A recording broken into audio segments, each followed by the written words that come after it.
Hi, this is Jyoti here. Welcome to Jopat Tech Guru. In today's session, I want to discuss regarding how to create a new web API application, and let us try to understand the default things which are present with respect to web API. This is the part 2 of web API. If you have not watched the introduction to web API, please watch it before proceeding to this video. If you have not subscribed yet to my channel, please subscribe and click on the bell icon to get the notifications of my new videos. Please like and share the video with your friends.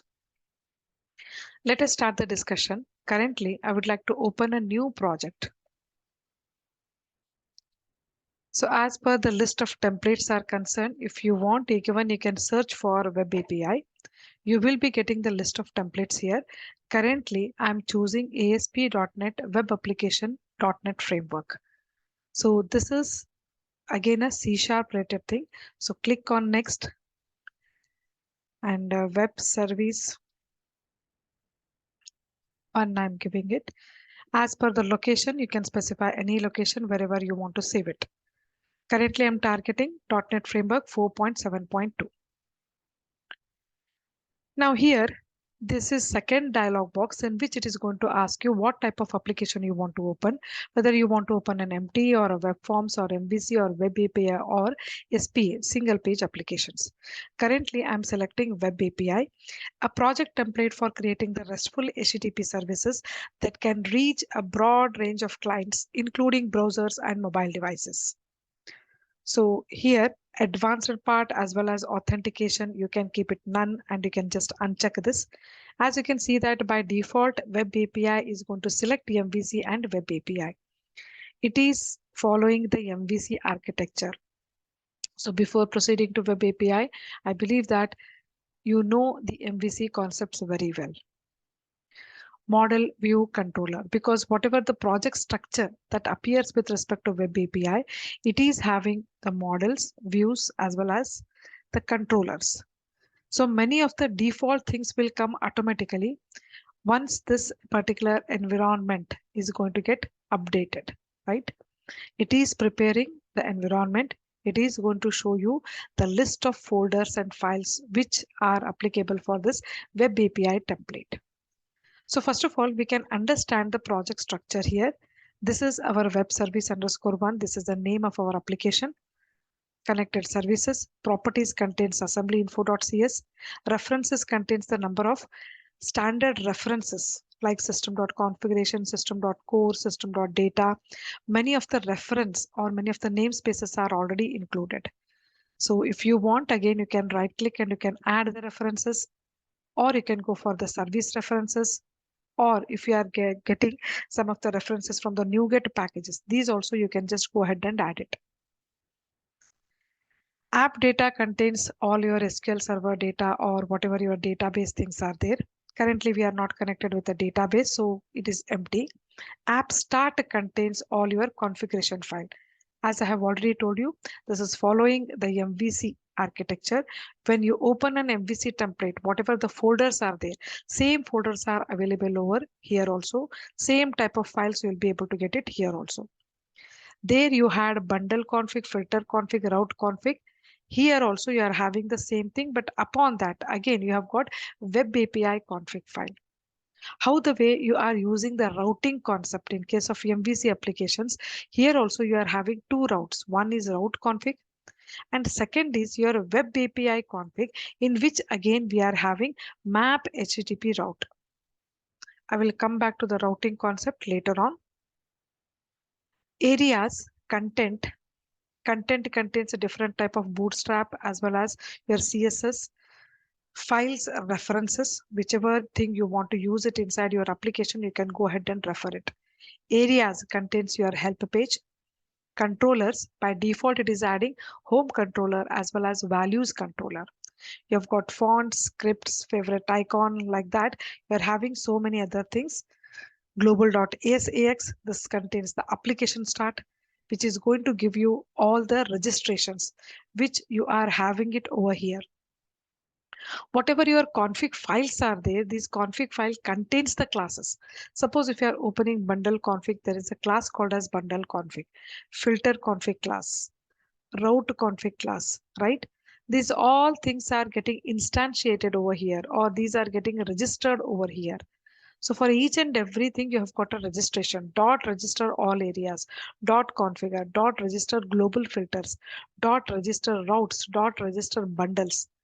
Like this, you are having all the registration which is getting done in the global.asax.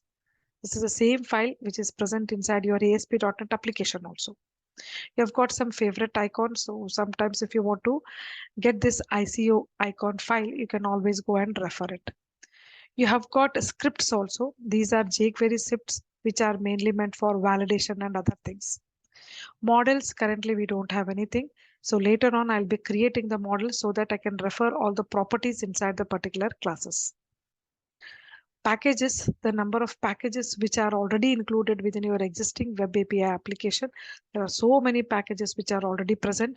So whatever your NuGet packages or the references which you are adding it inside your application, again, you can expect one more tag here over here. There is a web.config file which contains all the app settings and as well as your assembly bindings, dependent assembly related informations and your compiler informations, which is going to tell you like we are going to have the support towards C# as well as VB. So if you are creating either with a VB or with a C#, you will be able to get this particular template. So this is the project structure. Coming back to the controllers, you are already having this home controller even in our MVC. Here also the index method is there. This is an action result method. Home controller is getting inherited by this controller class. This is the parent. Again, if you want to have the definition, you can right click and you can click on the go to definition. So views is one of the folder which contains the number of controller folders. So home controller, home folder will be there. Values controller, currently I don't have any folders. You have to go ahead and create it. By default, it is going to show us only the home controller. What about this values controller? The values controller is mainly concerned with your different type of operations which you are going to do it with web API. So here, first of all, the namespace web.http is getting added. This is the main namespace. Because of this only, we are having a lot of operations over here. So the namespace name is your application name. Dot controllers will come because this is a particular web API controller. For the normal home controller, you can see that the base class is controller class. But for the values controller, you are having the base class as API controller. So values controller contains again different type of methods. Get with ID, post, put, and delete. So currently it is showing us the path also, the route also, which we need to give it during runtime. So again, if you refer the MVC routing concept, we are having convention based routing as well as attribute based routing. So there we used to give controller slash the view, something like home slash index. Here it is guiding us that you have to give API slash values. So if you want to open this particular get operation, you have to execute. While executing the application, you have to give this API slash values. So get with a particular ID also, you can get that. So I can just give, you have entered ID, right? These are value 1 and value 2. Let us not do anything. Simply let us execute and just observe it. You can see that by default, it should go to home slash index. Whatever your home page is there, how we are having in MVC, same way it is going to that home page itself. So again, the local host with certain port number will be assigned. So this port number differs from your system to system. If you are executing this application, you will be getting the different port altogether. So once you execute this, it looks something like this because already you are having the particular layout which is already set here, right? So that's why whatever the thing you are going to see here, right? This is coming because behind the scene, the design is already done for you. Whatever your hyperlinks are there, they are already working. So click on API, click on home, click on your application name. Everything will lead to, or everything will navigate to your home page itself. This itself is your home page. This is already designed. So if at all you want to change any of these things over here, you can always go ahead and refer it over here in the particular Solution Explorer. Just stop it. So as you can see that I am getting the hyperlink for my application name, home, index, API index. Even if you have created some pages, you can go ahead and add the hyperlinks inside this UL. So whatever you write it over here, it is going to get displayed during runtime. So currently I'm talking about the layout page. This layout page is just like your master page, how we are having it in ASP.NET. Similarly, I can go for some of the common features of our entire application over here.